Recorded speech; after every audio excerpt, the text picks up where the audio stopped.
Hi hello నమస్తే welcome to NSN news. నేను మీ PR.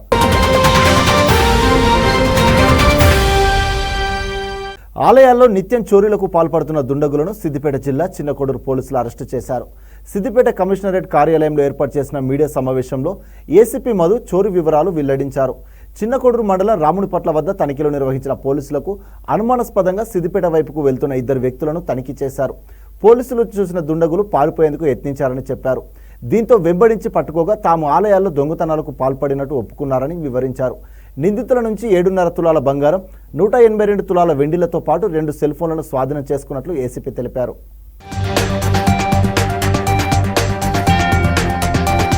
ఈ మధ్య కాలంలో సిద్దిపేట జిల్లాలో గ్రామ దేవతల గుళ్ళల్లో దొంగతనాలు జరుగుతున్నవి.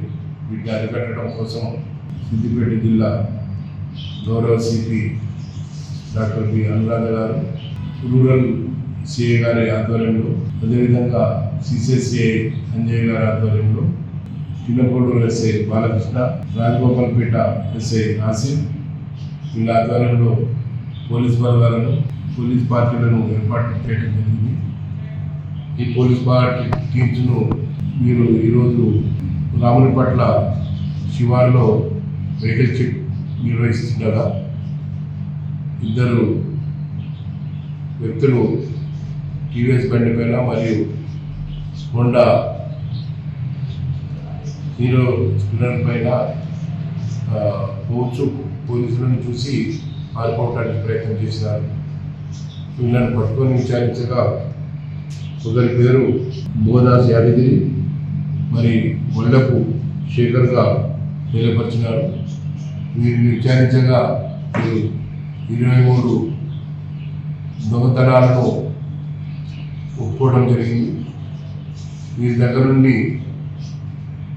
7 తులాల 5 గ్రాముల బంగారు ఆభరణాలను, 182 తులాల వెండి ఆభరణాలను, 2 సెల్ ఫోన్లను, ఒక హీరో స్ప్లెండర్ మోటార్ సైకిల్ను, ఒక టీవీఎస్ ఎక్సెల్ను స్వాధీనపరచుకోవడం జరిగింది. వీరు దొంగతనం చేసిన ఈ వస్తువుల విలువ 7,50,000గా ఉంటుంది. వీరిని పూర్తిగా విచారించి వీరిని కోర్టులో హాజరుపరచటకు అన్ని చర్యలు తీసుకోబడవు. ప్రభుత్వ కార్యాలయాల్లో సీఎం రేవంత్ రెడ్డి చిత్రపటాన్ని పెట్టాలని కామారెడ్డి జిల్లా కాంగ్రెస్ ఉపాధ్యక్షుడు పోసాన్పేట గ్రామ మాజీ సర్పంచ్ గిరెడ్డి మహేందర్ రెడ్డి డిమాండ్ చేశారు. జిల్లా కేంద్రంలో ఏర్పాటు చేసిన మీడియా సమావేశంలో ఆయన మాట్లాడుతూ అన్ని జిల్లా కలెక్టర్లు ఈ విషయాన్ని గమనించాలని కోరారు. ఇట్టి విషయంలో అధికారులు ఆలసత్వం వహిస్తే నిరసన కార్యక్రమాలు చేపడతామని హెచ్చరించారు. రాష్ట్ర అభివృద్ధి కోసం రేవంత్ రెడ్డి ఎంతో కృషి చేస్తున్నారని తెలిపారు.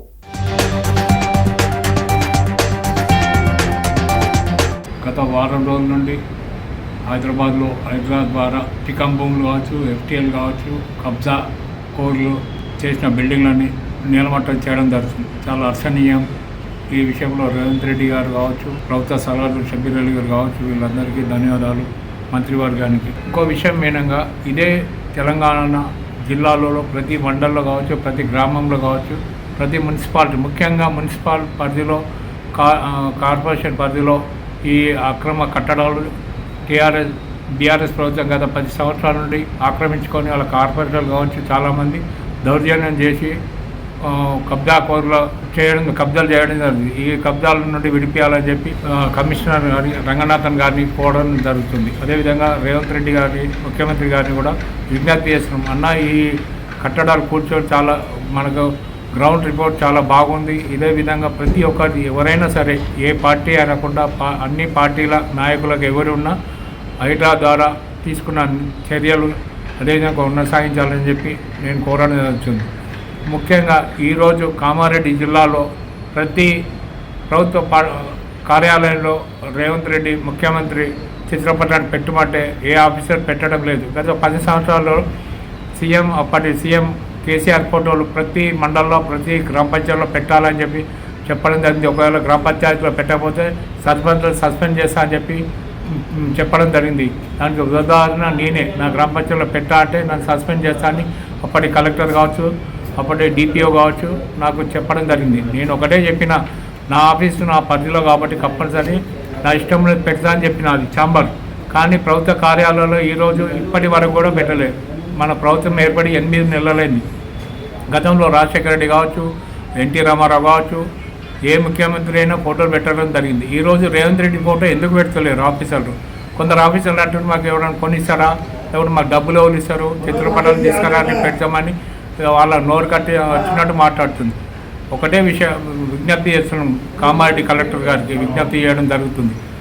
గత వారం రోజుల్లో పరిధిలో ప్రతి గ్రామ పంచాయతీలో, ప్రతి మండల ఆఫీసులో, ప్రతి ప్రభుత్వ కార్యాలయంలో రేవంత్ రెడ్డి చిత్రపటంతో పాటు ముఖ్యమంత్రి బట్టి విక్రమార్క, ఉప ముఖ్యమంత్రి బట్టి విక్రమార్క గారి ఫోటో కూడా, ఇద్దరు ఫోటోలు కంపల్సరీ పెట్టాలని చెప్పి నేను కలెక్టర్ గారికి విజ్ఞప్తి చేస్తాను. అనుమతులు లేకుండా నడుపుతున్న శ్రీ చైతన్య స్కూళ్ల పర్మిషన్ను రద్దు చేయాలని పీడీఎస్యూ నాయకులు డిమాండ్ చేశారు. సిద్దిపేటలో పీడీఎస్యూ రాష్ట్ర కమిటీ ఇచ్చిన పిలుపు మేరకు బైపాస్ రోడ్డులో నిర్మాణంలో ఉన్న శ్రీ చైతన్య స్కూల్ ఎదుట ధర్నా నిర్వహించారు. ఈ సందర్భంగా పీడీఎస్యూ రాష్ట్ర ప్రధాన కార్యదర్శి శ్రీకాంత్ మాట్లాడుతూ, పట్టణంలో 5 శ్రీ చైతన్య స్కూల్ ఉన్నాయని, అందులో 1 మాత్రమే ప్రభుత్వ గుర్తింపుకు లోబడి నడుస్తుందని తెలిపారు. మిగతా 4 పర్మిషన్ అనుమతులు లేకుండా నడుపుతున్నారని పేర్కొన్నారు. అనుమతి లేనిదే పాఠశాల నిర్వహిస్తే చూస్తూ ఊరుకోబోమని ధ్వజమెత్తారు. 2025-26 విద్యా సంవత్సరంలో ఈ విద్యా సంస్థలు అడ్మిషన్లను నిలిపివేసేలా విద్యాశాఖను రాష్ట్ర ముఖ్యమంత్రి ఆదేశించాలని కోరారు.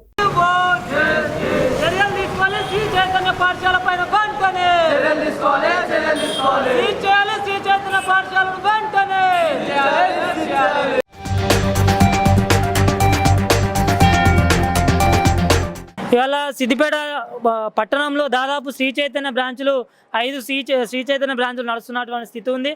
ఇది సిద్దిపేట రంగదాంపల్లి శివారులో ఇవాళ చెరువు శిఖంలో బఫర్ జోన్లో నిర్మించినటువంటి పాఠశాల. మీరు అందరూ చూడొచ్చు, మీరు అడిగి పోతే ఇవాళ కనిపించేటువంటి పరిస్థితుంది. ఇవాళ రాష్ట్రంలో హైడ్రా అనేటువంటి ఒక బ్రహ్మాండమైనటువంటి కార్యక్రమం తీసుకున్న పరిస్థితుంది. బఫర్ జోన్లో చెరువు శిఖం భూములలో ఎట్లాంటి నిర్మాణాలు చేయొద్దని చెప్పేసి వాళ్ళ నిబంధనలు చెప్తా ఉన్నారు. కానీ వీళ్ళు మొత్తం కూడా బఫర్ జోన్లో ఇవాళ పాఠశాలను నిర్మాణం చేసి వాళ్ళు అక్కడ క్లాసులు నిర్వహిస్తున్నటువంటి పరిస్థితుంది.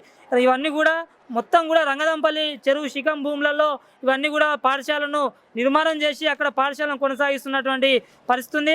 అదేవిధంగా ఇక్కడ పక్కనే Siddipet traffic police station opposite housing board దగ్గర విపంచి కళా నిలయంకు ఎదురుగా ఉన్నటువంటి ఏదైతే బిల్డింగ్ ఉందో దీన్ని ఐపీఎల్ బ్రాంచ్ అని చెప్పేసి మాట్లాడుతూ ఉన్నటువంటి స్థితి ఉంది. ఈ ఐపీఎల్ బ్రాంచ్ ఏదైతే ఉందో మొత్తం కూడా ఇవి రూల్స్కు నిబంధనల విరుద్ధంగా నడుస్తున్న పరిస్థితుంది. ఇవాళ పొద్దుగాల మార్నింగ్ టైం కానీ ఈవినింగ్ టైం కానీ స్కూల్ టైమింగ్స్లో పిల్లల్ని బయటికి విడిచిపెడితే మొత్తం కూడా ఇవాళ రోడ్లు మొత్తం వాహనాలు నిలిచిపోయేటువంటి పరిస్థితుంది. మొత్తం ట్రాఫిక్ జామ్ అవుతున్నటువంటి పరిస్థితుంది. ఇట్లాంటి బిల్డింగ్లకు ఇక్కడ ఉన్నటువంటి మున్సిపల్ అధికారులు కానీ ట్రాఫిక్ పోలీసు డిపార్ట్మెంట్ కానీ ఎట్లా పర్మిషన్లు ఇస్తున్నారు అనేటువంటి విషయాన్ని కూడా పీడీఎస్సీగా మేము ప్రధానంగా డిమాండ్ చేస్తా ఉన్నాం.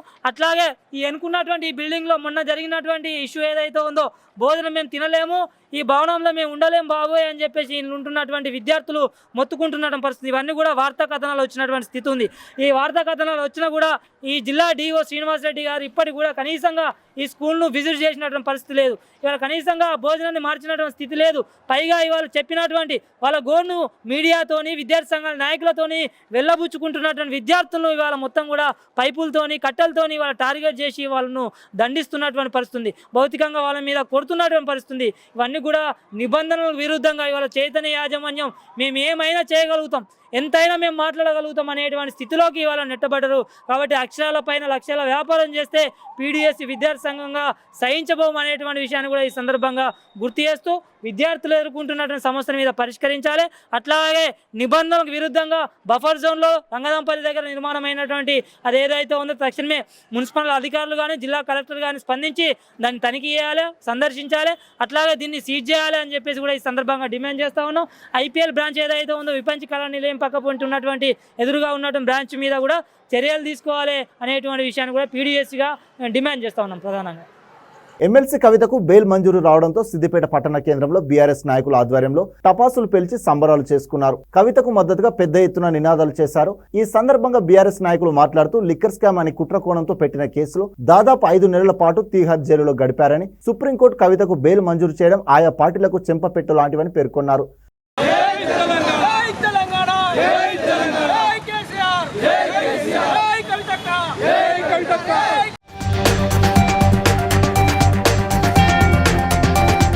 కేసీఆర్ ముద్దుబిడ్డ కల్వకుంట్ల కవితక్క గారు ఎమ్మెల్సీ మరి ఢిల్లీ లిక్కర్ స్కామ్లో ఎటువంటి ఆధారాలు దొరకకుండా మరి 5 నెలలుగా అక్రమంగా జైల్లో పెట్టి మరి కేసు పేరిట 493 మందిని సాక్షులుగా విచారించి 50,000 పేజీలతో ఈడీ రిపోర్టు తయారు చేసింది. న్యాయస్థానం ముందు అక్రమ కేసు నిలబలేదు. అన్ని కుట్రలు చేసిన వాటి పటాపంచలు చేస్తూ కవితక్క కడిగిన ముత్యంలా బయటకు వచ్చింది. కవితక్క గారి నాయకత్వం, కేసీఆర్ నాయకత్వం, హరీష్ అన్న గారి నాయకత్వం. మా అక్క గురించి కానీ చెప్తే అతిశయోక్తి కాదు. మేమేంది, మా పార్టీ ఏంది, మా కట్టుబాట్లు ఏంది, మా పద్ధతులు ఏంది సుప్రీంకోర్టుగా చెప్పింది. మేము కాదు చెప్పింది, సుప్రీంకోర్టే చెప్పింది. ఇకనైనా సరే ఈ కాంగ్రెస్ బీజేపీలు సిగ్గుచరం తెచ్చుకొని ఇకనైనా సరే ఈ చిల్లర పాలిటిక్స్ బంద్ చేసి ప్రజాపాలన పైన ఏదైతే చెప్పిండో వాటిపైన, నిరుద్యోగం మీద వాటి మీద దృష్టి పెట్టాలి, ప్రతిపక్షాల మీద అణచివేత దృష్టి పెట్టడం బంద్ చేసుకోవాలి. ఒకవేళ ఇదే కనుక కొనసాగితే రెట్టింపు ఉత్సాహంతో వాళ్ళపైన ప్రతిఘటన చేయడానికి కూడా మేము సిద్ధమే.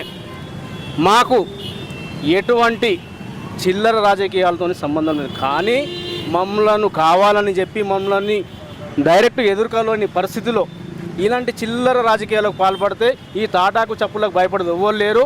మేము ఆ పార్టీ ఈ పార్టీ అల్లాటప్ప పార్టీని కాదు, మేము బీఆర్ఎస్ పార్టీ కేసీఆర్ మనుషులము. వాళ్ళు మొండైతే మేము జగమండిలము. అంతకు మించి రెట్టింపు ఉత్సవంతో వాళ్ళ మీదకి ప్రతిఘటించే స్థాయి కూడా మేము వెనక్కిపోము.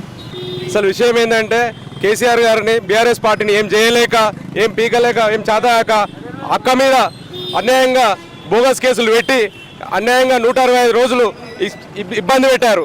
దీనికి అక్కకు న్యాయం గెలిచి అక్క బయటకు వచ్చి సంతోషంగా మేము టపాకాయలు కాల్చాము. ఇక్క మీద కూడా మా మీద ఎలాంటి కేసులు పెట్టినా ఏం చేసినా ఎవరేం పీకలేరు. బీజేపీ కాంగ్రెస్ పార్టీ నాయకులకు చెప్తున్నాం, ఇక్క మీద మీ భాష మీరు అన్ని దగ్గర పెట్టుకోవాలి. మా బీఆర్ఎస్ పార్టీ నాయకులను కానీ మమ్మల్ని కానీ కేసీఆర్ గారి అనుచరులు కానీ ఎవరినైనా మీరు ఏం చేయలేరు. ఎప్పటికైనా న్యాయమే గెలుస్తుంది. జై తెలంగాణ, జై జాగృతి, జై కేసీఆర్, జై కేవీఆర్. సీజనల్ వ్యాధుల పట్ల ప్రజలు అప్రమత్తంగా ఉండాలని సిద్దిపేట జిల్లా దుబ్బాకలోని ఏరియా ఆసుపత్రి సూపరింటెండెంట్ హేమరాజ్ సింగ్ తెలిపారు. మండలంలోని ఆసుపత్రి ప్రాంగణంలో మీడియాతో మాట్లాడుతూ వర్షాకాలంలో ఎక్కువగా డయేరియా, మలేరియా, విషజ్వరాలు వ్యాపిస్తాయని తెలిపారు. ముఖ్యంగా ప్రతి ఒక్కరూ కాచి చల్లార్చిన నీరు తాగడమే ఉత్తమమని తెలిపారు. ఇంటి పరిసరాల్లో నీటి నిల్వ లేకుండా చూసుకోవాలని సూచించారు.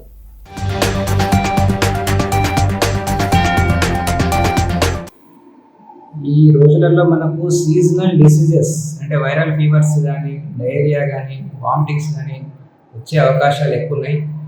ఈ మధ్యలో మనకి వైరల్ ఫీవర్ కేసెస్ మాత్రం చాలా వస్తున్నాయి. జనరల్గా ఫీవర్, బాడీ పెయిన్స్, రైనైటిస్, సర్ది, దగ్గుతోటి పేషెంట్లు రావడం జరుగుతున్నది. కాబట్టి అటువంటి వాటికి మనం ఇక్కడ అన్ని రకాలుగా ట్రీట్మెంట్ ఇవ్వడం జరుగుతున్నది. మెడిసిన్స్ కూడా మనకు సఫిషియెంట్గా ఉన్నవి. అదేవిధంగా డెంగ్యూ ఫీవర్స్ అంటున్నారు కానీ మన దగ్గర అయితే అఫీషియల్గా అయితే రాలేదు డెంగ్యూ ఫీవర్స్ పాజిటివ్ కేసెస్. కాకపోతే మనం వైరల్ ఫీవర్స్కి మాత్రం ట్రీట్మెంట్ ఇక్కడ ఇవ్వడం జరుగుతున్నది. అదేవిధంగా డయేరియా అట్లా ఏమైనా ఉన్నా కానీ మనం ట్రీట్మెంట్ ఇస్తున్నాము. కొంచెం జాగ్రత్తలు తీసుకోవాల్సి వస్తుంది. మామూలుగా వేడి నీళ్ళు చల్లగైన తర్వాత తాగడము, మినరల్ వాటర్ తాగడము, దోమలు లేకుండా చూసుకోవటము, లార్వాలు, ప్యూపాలు ఏమన్నా ఉంటే కూడా వాటికి క్లీన్ చేసుకోవడము. అదేవిధంగా మనము ఈ దోమ కాటు కాకుండా దోమ తెర వాడుకోవడం, కొన్ని జాగ్రత్తలు చేసుకుంటే మనం ఈ డెంగ్యూ ఫీవర్స్ కానీ ఈ అటువంటి మలేరియా కానీ మనం అవాయిడ్ చేసుకోవచ్చు. అదేవిధంగా మనము మస్కిటో నెట్స్ తీసుకోవచ్చు, జాగ్రత్తలు తీసుకోవాలా. భూమి విషయంలో అన్యాయం జరిగిందని ఓ వ్యక్తి ఎంఆర్ఓ కార్యాలయం ఎదుట ఆత్మహత్య యత్నానికి పాల్పడ్డాడు. ఈ ఘటన కామారెడ్డి జిల్లా రామారెడ్డి మండల కేంద్రంలో చోటు చేసుకుంది. వివరాల ప్రకారం మండల కేంద్రానికి చెందిన మంత్రి భగవాన్ భూమి విషయంలో అన్యాయం జరిగిందని పురుగుల మందు తాగి ఎంఆర్ఓ కార్యాలయం ఎదుట ఆత్మహత్య యత్నానికి ప్రయత్నించగా అక్కడ ఉన్న సిబ్బంది అతన్ని నిలువరించారు. దీంతో వారు ఎంఆర్ఓ లేరని చెప్పడంతో అక్కడ నుంచి వెళ్లిపోయారు. తహసీల్దార్ సువర్ణ ఇవాళ ఆఫీస్కు రావడంతో మరోమారు వెళ్లి ఎంఆర్ఓను కలవగా ఎంక్వైరీ చేసి పూర్తి వివరాలు త్వరలోనే వెల్లడిస్తామని హామీ ఇచ్చారు.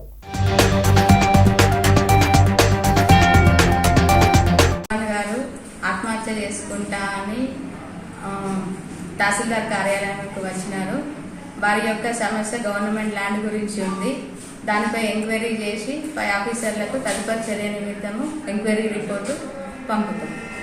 మంత్రి భగవాన్ తన మొగలయ్య ఉప్పరాయి శివారు కోసంపేట కూలింగ్ భూమి గురించి నంబరు 856/68 1 కూడా ఉంది ఎకరం. మే నెల 17 ఎనిమిది నుంచి అంతకుముందు 10 సంవత్సరాల నుంచి 15 సంవత్సరాల నుంచి ఆన్లైన్ లేదని చెప్పి ఆ భూమి గురించి నేను ఎక్కియమని చెప్పి తిరుగుతున్నా. ఏళ్ళు కాలేదు ఆన్లైన్లో లేదని చెప్పి నానున్నప్పుడే దింపేది. అది ఆన్లైన్లో చేయలేదు. అది ఎక్కడన్నారా కూడా ఎక్కియలేదు. ఎన్నో విధాల తిరిగి కామారెడ్డి ఉప్పలవాయి రామారెడ్డి గిరిజల పోతే రిజెక్ట్ చేసారు. ఆన్లైన్ వచ్చి సగం భూమి ఎక్కించారు. అది ఆన్లైన్లో వచ్చిన తర్వాత అది కూడా ఎక్కిస్తాను అని చెప్పి అప్పటి నుంచి దింపుతారు. ఇంకా ఎక్కియలేదు. 15 సంవత్సరాలు వచ్చింది దాదాపు. ఇక నాకు చేయలేకపోతే వాళ్ళు కొట్టుడు, వీడికి వస్తే వీళ్ళు దింపుడు.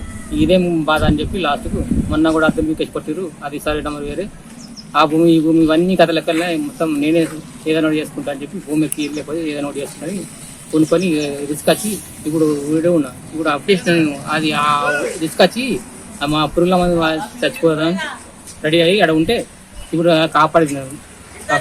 ఎక్కేసి కాపాడిరు. కానీ ఇప్పటికన్నా నాకు తహసీల్దార్ గారు లేకపోవడం ఈరోజు సీనియర్ అసిస్టెంట్ శ్రీనివాస్ రెడ్డి రమ్మంటే మళ్ళీ వచ్చిన మేడం గారు కలిసినాము. మేడం గారు ఈరోజు ఎంక్వైరీ చేసి ఊళ్ళకి జాగా మీకు వస్తుందని చెప్పారు. కాబట్టి దయచేసి నాకు న్యాయం చేయలేదు. మా నాన్న నాకు చూపించగలని కోరుతున్నాను. విద్యార్థులు సమయాన్ని వృధా చేయవద్దని ఇన్స్పెక్టర్ దుర్గా తెలిపారు. సిద్దిపేట కేంద్రంలోని ఇంద్రనగర్ జిల్లా పరిషత్ హైస్కూల్ విద్యార్థులకు మహిళా రక్షణకు ఉన్న చట్టాల గురించి ఆమె వివరించారు.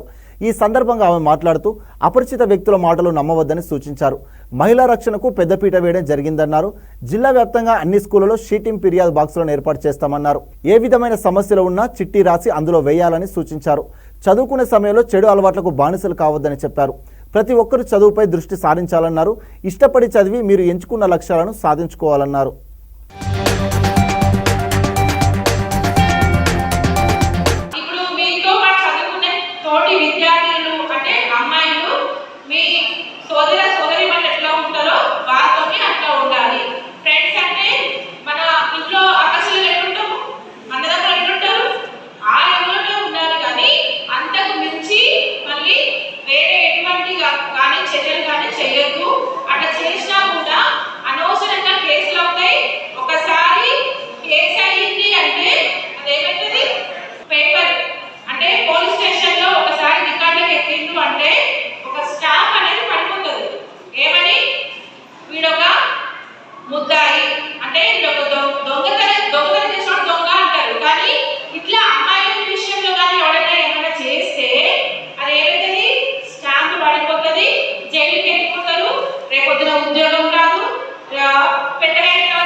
ఇంతటితో ఈ వార్తలు సమాప్తం. మరిన్ని వార్తలతో మళ్ళీ కలుద్దాం. అంతవరకు చూస్తూనే ఉండండి మన NSN న్యూస్.